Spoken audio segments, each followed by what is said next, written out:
నమస్తే, welcome to our channel. నేను మిషాల్ని. ఇటీవల చూసుకుంటే మాజీ CM Jaganmohan Reddy digital book launch చేసింది, ప్రజలు చూస్తూనే ఉన్నారు. అయితే ముఖ్యంగా చూసుకుంటే దాంట్లో వాళ్ళ వైసీపీ హయాంలో ఎవరిని ఇబ్బంది పెట్టి వాళ్ళు పేర్లు రాసుకోవడానికి కానీ లాంచ్ చేసుకున్నారు.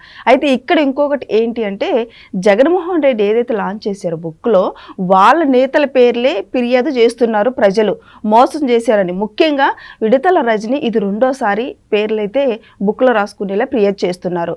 అయితే మరో పక్క చూసుకుంటే ఎంపీ అవినాష్ రెడ్డి రైతులు తీవ్రంగా ఇబ్బంది పడుతున్నారు, ఉల్లి రైతులని మరోపక్క గగ్గోలు పెడుతున్నారు. ఇటు ఇంకా ముఖ్యంగా చూసుకుంటే పేర్ని నాని పోలీస్ స్టేషన్ పోలీసుల మీదే గగ్గోలు పెట్టడం జరుగుతుంది. అసలు ఏంటి వీళ్ళు ఇంత రెచ్చిపోవడం కారణం ఏంటి?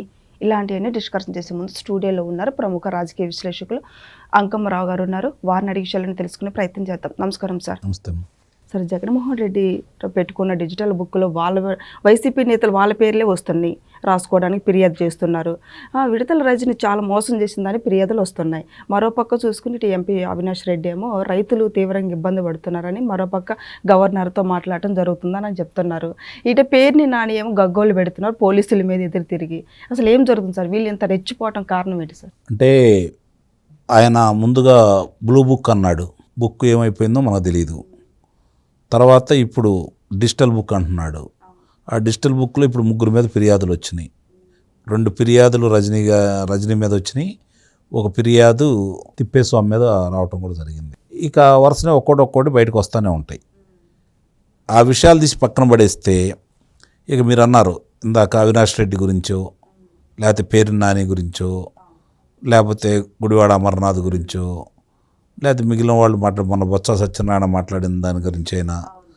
రెండోది ఇప్పుడు విదేశాలకి భారతదేశం తరపున ప్రతినిధిగా, భారతదేశం అంటే ఇలాంటి ప్రతినిధి ఉండాలని చెప్పుకునే విధంగా ఉండాల్సిన వ్యక్తుల స్థానంలో మిథున్ రెడ్డి వెళ్తున్నాడు చూడండి. అదే ఈడ ధైర్యం. అర్థమైందా? అంటే 71 రోజు కారాగారంలో ఉండి ఇంకా బెయిల్ మీద ఉండి ఈ కార్యక్రమాలకు సంబంధించి మద్యం కుంభకోణంలో ప్రధాన పాత్రధారి అని చెప్పని A4గా అతని పేరున్న వ్యక్తి ఈరోజు ఐక్యరాజ్య సమితిలో భారతదేశం తరపున ప్రతినిధులుగా 15 మంది ఉంటే ఆ 15 మందిలో ఒకటిగా వెళ్ళి మాట్లాడుతున్నాడు చూడండి. ఇది చాలా ఆశ్చర్యంగా కూడా ఉంది. ఇక అవినాష్ రెడ్డిని అదుపులో తీసుకుందామని చెప్పని ఆ రోజు సిబిఐ వాళ్ళు కర్నూలు వస్తే 3 రోజులైనా కూడా ఆయన దగ్గరికి వెళ్ళలేక రిక్తాస్తాలతో తిరిగి వెళ్ళారు కదా. అతనేమి ఇప్పుడు దాకా ఆయన జోలికి వెళ్ళలేదు కదా. ఎక్కడ అరెస్ట్ చేశారో మీకు నాకు తెలియదు, మీడియాకి తెలియదు, ఎవరికి తెలియదు.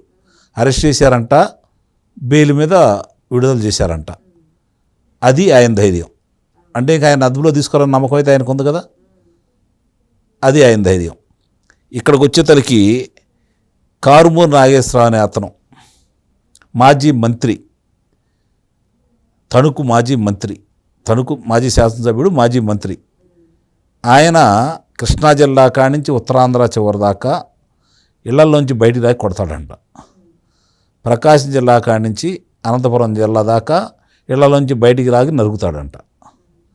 మరి ఆయన మీద ఈరోజు దాకా చర్యలేం తీసుకోలేదు కదా. అది వాళ్ళ ధైర్యం. అలాగే చెవిరెడ్డి మోహిత్ రెడ్డి హత్యానేరం మోపడ్డ వ్యక్తి. ఎవరిని హత్య చేయాలనుకున్నాడు?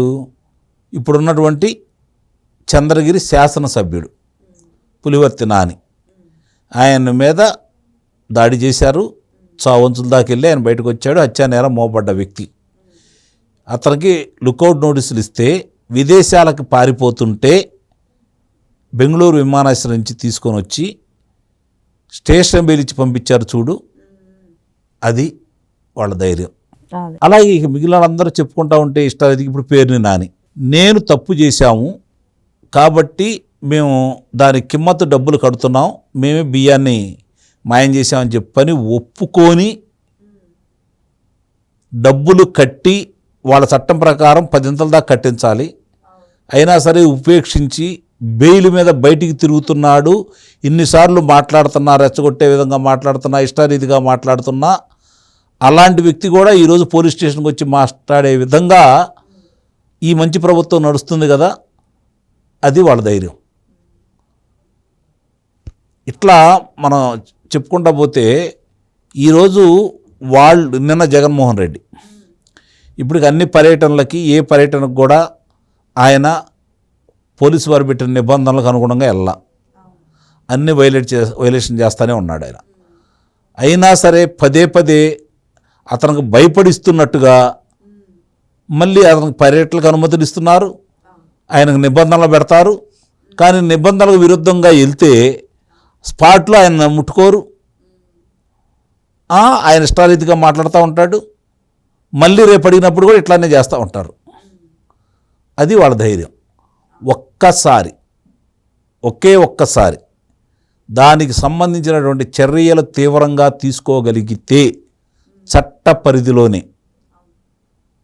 పరిధిలోనే ఇష్టారీతిగా మాట్లాడుతున్నా బెయిల్ మీద బయట ఉన్న వ్యక్తి అతను ఈ రోజుకు వచ్చేసరికి 12 సంవత్సరాలు పూర్తయిపోయినాయి. ఈ రోజుకి లెక్కేసుకుంటా ఉంటే 17 రోజులు, 12 సంవత్సరాల 17 రోజులు బెయిల్ మీద బయటికి, అంటే అతను బయటకు వచ్చి, మరి బయటకు వచ్చిన వ్యక్తి ఏ కండిషన్ మీద బయటకు వదిలేరు అతన్ని? మరి ఈరోజు అధికారులను ఏ విధంగా బెదిరిస్తున్నాడు? బెయిలు నిబంధనలకు విరుద్ధమే కదా, అది ఏ విధంగా మాట్లాడుతున్నాడు, అది విరుద్ధమే కదా. మరి అయినా సరే అతను జోలికి వెళ్ళే ధైర్యం లేకపోయింది చూడండి, అది వాళ్ళ ధైర్యం. ఇంతమంది ఈ విధంగా మాట్లాడుతున్నారంటే, ఇష్టారీతిగా మాట్లాడుతున్నా కూడా వాళ్ళ అధికారులు, వాళ్ళతోటి కొమ్ము కాసిన వాళ్ళు, వాళ్ళకి లబ్ధి చేకూర్చిన వాళ్ళు కూడా ఈరోజు కొంతమంది ఇష్టారీతిగా మాట్లాడుతున్నారు. కారణం ఏంటంటే ఇదే వాళ్ళకి వెరుపు లేకపోవటం. మమ్మల్ని జగన్మోహన్ రెడ్డి కాపాడుకుంటాడు, మా జోలికి ఎవరు రారనే ధైర్యం, అదే వైఎస్ఆర్సీపీ పార్టీ వాళ్ళని ముందుకు నడిపిస్తూ ఉందని అయితే నేను భావిస్తున్నా. తెలుగుదేశం పార్టీ శ్రేణులు, జనసేన పార్టీ శ్రేణులు, ప్రజలు కూడా ఎంతో ఆశపడి ఎంతో కోపంతో ఆ ప్రభుత్వాన్ని ఓడించి ఈడ మీద అభిమానంతో ప్రభుత్వాన్ని 124 స్థానాలు అద్భుతం విజయాన్ని అందజేశారు. ఎందుకు చేశారు? అతను చేసిన అరాచకాన్ని చూసి బరాయించలేక. తిరిగి మళ్ళీ వాళ్ళే అరాచకవాదులే వాళ్ళ కళ్ళ ముందు శైర విహారం చేస్తూ ఉంటే ఏం చేయాలో తట్టుకోలేకపోతా ఉన్నారు శ్రేణులు. అది ఎందుకు అలా జరుగుతుందనే అవగాహన ఈరోజు ఉన్న పెద్దలకు ఒక్కసారి కనుక ఆలోచించుకుంటే వాళ్ళ కళ్ళ ముందు కూడా అన్నీ కనపడతానే ఉంటాయి. మరి వాళ్ళు మనకెందుకులే అభివృద్ధి ఒకటే చాలని ముందుకెళ్తున్నారా, లేకపోతే ఎందుకు తటస్థంగా ఉంటున్నారు అనేది వాళ్ళ ద్వారానే చెప్పాలి. నేను చెప్పినందువల్ల ప్రయోజనం అయితే లేదు. కాబట్టి నేను చెప్పిన ఇందాక వ్యక్తులందరికీ శిక్షలు కనుక సరిగ్గా పడగలిగితే, ఆధారాలన్నీ ఉన్నాయి కాబట్టి శిక్షలు కనుక సరిగ్గా పడే విధంగా కనుక వీళ్ళు ముందుకెళ్ళగలిగితే, కనీసం ఆ ప్రయత్నం చేస్తున్నారనే అభిప్రాయం ప్రజలకు కలగజేయగలిగితే, అప్పుడు వాళ్ళకు కూడా భయం భక్తులు ఉంటాయి. ప్రజల్లో కూడా వీళ్ళ తప్పు లేకుండా వీళ్ళు చేస్తున్నారు, చట్టాలు సహకరించట్లేదు, న్యాయస్థానాలు సహకరించట్లేదు అని చెప్పని వదిలేయడానికి ఆస్కారం అయితే ఉంటుంది. అలా కాని రోజులందరూ కూడా అక్కడ సిబిఐ కావచ్చు, ఇక్కడ కూటమి ప్రభుత్వం కావచ్చు, వాళ్ళు ఏమీ చెయ్యలేదులే అనే అభిప్రాయానికి మాత్రం ప్రజలు వచ్చారు. ఇది గమనించుకుంటే చాలు. Thank you sir.